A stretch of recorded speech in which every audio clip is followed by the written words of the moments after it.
جہاں کہیں وہ پائے جائیں گے مگر اللہ کی پناہ اور لوگوں کی پناہ کے ساتھ، اور وہ اللہ کے غضب کے ساتھ لوٹے، اور ان پر محتاجی مسلط کر دی گئی، یہ اس لیے کہ بے شک وہ اللہ کی آیات کا انکار کرتے تھے اور نبیوں کو کسی حق کے بغیر قتل کر دیتے تھے، یہ اس لیے کہ انہوں نے نافرمانی کی اور وہ حد سے گزرتے تھے۔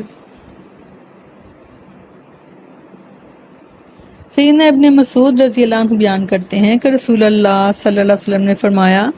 بندروں اور سؤروں کے بارے میں پوچھا گیا کہ کیا یہ وہی ہیں جنہیں اللہ نے مسخ کر دیا تھا؟ آپ نے فرمایا، اللہ تعالیٰ نے جس قوم کو بھی ہلاک کیا یا مسخ کیا تو نہ تو ان کی نسل پھیلی اور نہ کوئی ان کا جانشین ہی بنا، اور بے شک بندر اور سؤر تو ان مسخ ہونے والے لوگوں سے پہلے بھی تھے۔ یعنی بعض اوقات خیال یہ آتا ہے کہ کیا یہ جو موجودہ بندر یا سؤر ہیں، کیا یہ وہی لوگ ہیں جن پر اللہ کا عذاب آیا تھا؟ تو اللہ کے رسول نے بتایا کہ نہیں، جن پر اللہ تعالیٰ کا عذاب نازل ہوتا ہے ان کی تو نسل بھی باقی نہیں رہتی، یعنی کہ پورے کے پورے تباہ اور برباد کر دیے جاتے ہیں، اور یہاں تک کہ ان کے جانور بھی نہیں بچتے۔ تو یہ سؤر اور بندر جو اب موجود ہیں یہ پہلے بھی تھے جب اللہ تعالیٰ نے دنیا کو بنایا، یہ پہلے بھی تھے اور اب بھی ہیں۔ فرمایا، اور جب وہ تمہارے پاس آتے ہیں تو کہتے ہیں ہم ایمان لائے، حالانکہ یقیناً وہ کفر کے ساتھ داخل ہوئے اور یقیناً اسی کے ساتھ وہ نکل گئے، اور اللہ زیادہ جاننے والا ہے جو وہ چھپاتے تھے۔ مراد یا تو یہود ہیں یا منافقین جو نبی صلی اللہ علیہ وسلم خدمت میں کفر کے ساتھ ہی آتے ہیں اور اسی کفر کے ساتھ واپس چلے جاتے ہیں، یعنی انہیں کوئی فائدہ ایمان لانا نہیں دیتا، اس لیے کہ انہوں نے جس حالت میں وہ اسلام میں داخل ہوئے اسی حالت میں وہ واپس لوٹ گئے۔ آپ صلی اللہ علیہ وسلم کی صحبت اور آپ کے وعظ و نصیحت کا کوئی اثر ان پر نہیں ہوتا، کیونکہ دل میں تو کفر چھپا ہوتا ہے، اور رسول اللہ صلی اللہ علیہ وسلم خدمت میں حاضری کا مقصد ہدایت کا حصول نہیں بلکہ دھوکہ اور فریب دینا ہوتا ہے، تو پھر ایسی حاضری سے فائدہ بھی کیا ہو سکتا ہے؟ کوئی فائدہ نہیں ہو سکتا۔ سورہ بقرہ ہی میں پڑھا تھا ہم نے کہ یخادعون اللہ والذین آمنوا، کہ وہ دھوکہ دیتے ہیں، استغفار اللہ تعالیٰ کو، اور دھوکہ دیتے ہیں ایمان والوں کو، اور اللہ تعالیٰ نے فرمایا کہ نہیں، وہ خود ہی دھوکے میں پڑے ہوئے ہیں مگر ان کو شعور بھی نہیں اس چیز کے بارے میں۔ بعض اوقات لوگوں کی زبان پر یہ لفظ آتے ہیں کہ ہم اس وقت میں ہوتے، کہ کاش ہم اس وقت ہوتے جب کہ آپ صلی اللہ علیہ وسلم دنیا میں تشریف فرما تھے۔ تو ذہن میں رکھا کریں کہ اللہ کی حکمتیں ہیں اور اللہ تعالیٰ کی رحمت ہے ہمارے اوپر، کیونکہ اس وقت کے میں حضرت عمر جو تھے تو پھر ابو جہل بھی تھا، حضرت ابو بکر صدیق تھے تو ابو لہب بھی تھا۔ یہ وہ لوگ تھے کہ جو آپ صلی اللہ علیہ وسلم کے زبان مبارک سے آیات بھی سنتے تھے اور حکمت کی باتیں یعنی احادیث بھی بیان کی جاتی تھی، مگر بات وہی آ جاتی ہے کہ جس کو اللہ تعالیٰ چاہے ہدایت دیں، اور اگر آپ اب موجود ہیں تو دوڑیں اور جلدی کریں نیک کاموں میں، کیونکہ شیطان اس نیکی کو آپ سے دور کر دے گا جب آپ یہ کہہ کر اس کو نیکی کو چھوڑ دیں گے کہ کچھ عرصے بعد میں یہ کام کروں گی یا کروں گا۔ سورۃ بقرہ میں فرمایا، جب وہ ان لوگوں سے ملتے ہیں جو ایمان لائے تو کہتے ہیں ہم ایمان لائے، اور جب ان میں سے بعض کی طرف اکیلا ہوتا ہے تو کہتے ہیں کیا تم انہیں وہ باتیں بتاتے ہو اللہ نے تم پر کھولی ہیں جو، تاکہ وہ ان کے ساتھ تمہارے رب کے پاس ان سے جھگڑا کریں، تو کیا تم نہیں سمجھتے؟ فرمایا، اور آپ ان میں سے بہت سے لوگوں کو دیکھیں گے کہ وہ گناہ اور زیادتی اور اپنی حرام خوری میں دوڑ کر جاتے ہیں، یقیناً برا ہے وہ عمل جو وہ کرتے تھے۔ بہت سے یہود کی صفت بیان کی گئی ہے کہ وہ قذف بیانی اور ارتکاب معصیت، ظلم و زیادتی اور حرام خوری میں اللہ اور انسانوں سے شرم کیے بغیر تیزی سے آگے بڑھنے والے ہیں۔ استغفار۔ اس میں سے مراد وہ گناہ ہے جس کا نقصان کرنے والے کو ہوتا ہے، جیسے کہ جھوٹ، شرک، کفر و بدعت اور عدوان وہ گناہ ہیں جس سے دوسروں کو بھی نقصان پہنچتا ہے، جیسے ظلم اور زیادتی، حق تلفی وغیرہ۔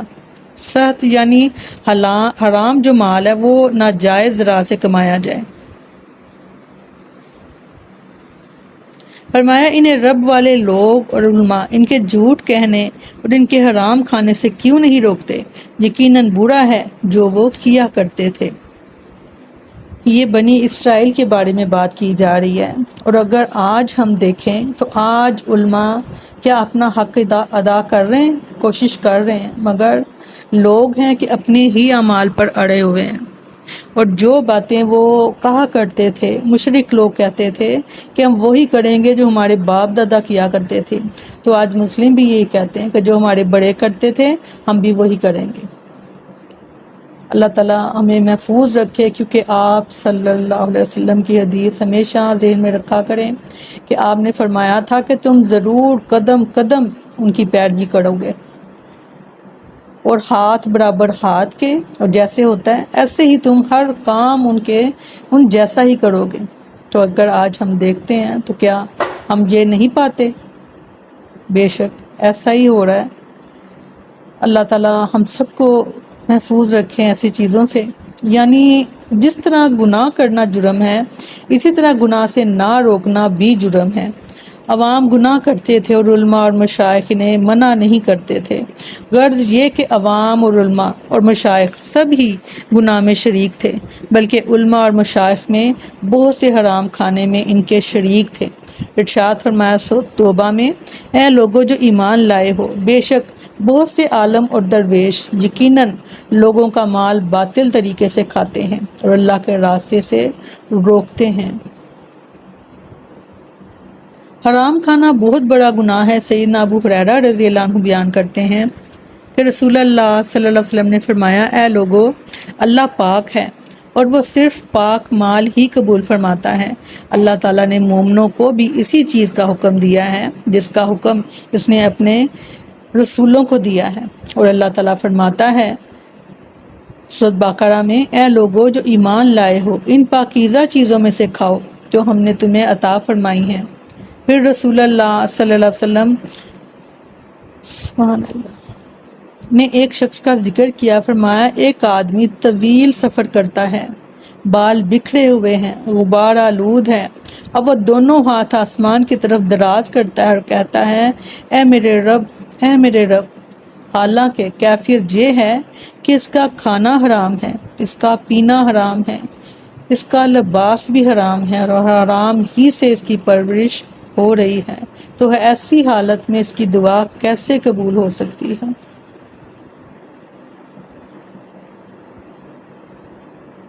سیدنا نعمان بن بشیر رضی اللہ عنہ بیان کرتے ہیں کہ رسول اللہ صلی اللہ علیہ وسلم نے فرمایا، اس شخص کی مثال جو اللہ کی حدوں پر قائم ہے اور اس شخص کی مثال جو ان حدوں کو عبور کر چکا ہے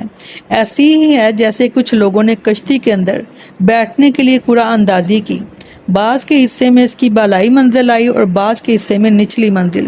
اب جو لوگ نچلی منزل میں تھے وہ جب پانی لینے جاتے تو اوپر والوں کے پاس سے گزرتے، لہٰذا ان لوگوں نے آپس میں مشورہ کیا کہ ہم اپنی ہی منزل میں کیوں نہ سوراخ کر لیں اور اوپر والوں کو تکلیف نہ دیں، تو اگر اوپر والے انہیں یوں ہی چھوڑے رہتے ہیں اور جو ارادہ انہوں نے کیا ہے اسے پورا کرنے دیتے ہیں تو سارے ہلاک ہو جائیں گے، اور اگر ان کے ہاتھوں کو روک لیں گے تو وہ خود بھی نجات پائیں گے اور وہ سب بھی نجات پائیں گے۔ جیسے ہم پہلے بات کر رہے تھے کہ اگر برائیوں کو روکا نہیں جاتا تو وہ آہستہ آہستہ آپ کے گھروں تک پہنچ جاتی ہیں اور پہنچ رہی ہیں، اور آپ دیکھ رہے ہیں کہ کس قدر خوبصورت طریقے سے اس مثال کے ذریعے سے سمجھایا گیا کہ اگر وہ سوراخ کرنے والوں کو ہاتھ نہیں پکڑا جاتا تو کیا وہ صرف نیچے والا حصہ ڈوبے گا کشتی کا؟ نہیں، یقیناً اوپر والا حصہ بھی ساتھ ہی ڈوب جائے گا۔ اگر ہم برائیوں کو نہیں روکیں گے تو یہ برائیاں ہم تک، ہمارے بچوں تک، ہماری آنے والی نسلوں تک پہنچیں گی۔ اسی لیے ہمیں حکم دیا گیا کہ برائی سے منع کرو اور نیک کاموں کا حکم دو۔ سیدنا ابو ہریرہ رضی اللہ عنہ بیان کرتے ہیں کہ میں نے رسول اللہ صلی اللہ علیہ وسلم کو یہ فرماتے ہوئے سنا، جب کوئی شخص کسی قوم میں معاصی کا ارتکاب کرے اور وہ اسے منع کرنے کی قدرت رکھنے کے باوجود منع نہ کرے تو اللہ تعالیٰ ان کے مرنے کے پہلے ضرور انہیں اپنے عذاب کی گرفت میں لے لے گا، یعنی وہی برائی ان تک بھی پہنچے گی۔ اللہ ہمیں محفوظ رکھے، آمین ثم آمین۔ سبحانک اللہم و بحمدک نشہد ان لا الہ الا انت نستغفرک و نتوب الیک۔ سبحان ربک رب العزۃ عما یصفون وسلام علی المرسلین والحمد للہ رب العالمین۔ السلام علیکم ورحمۃ اللہ وبرکاتہ۔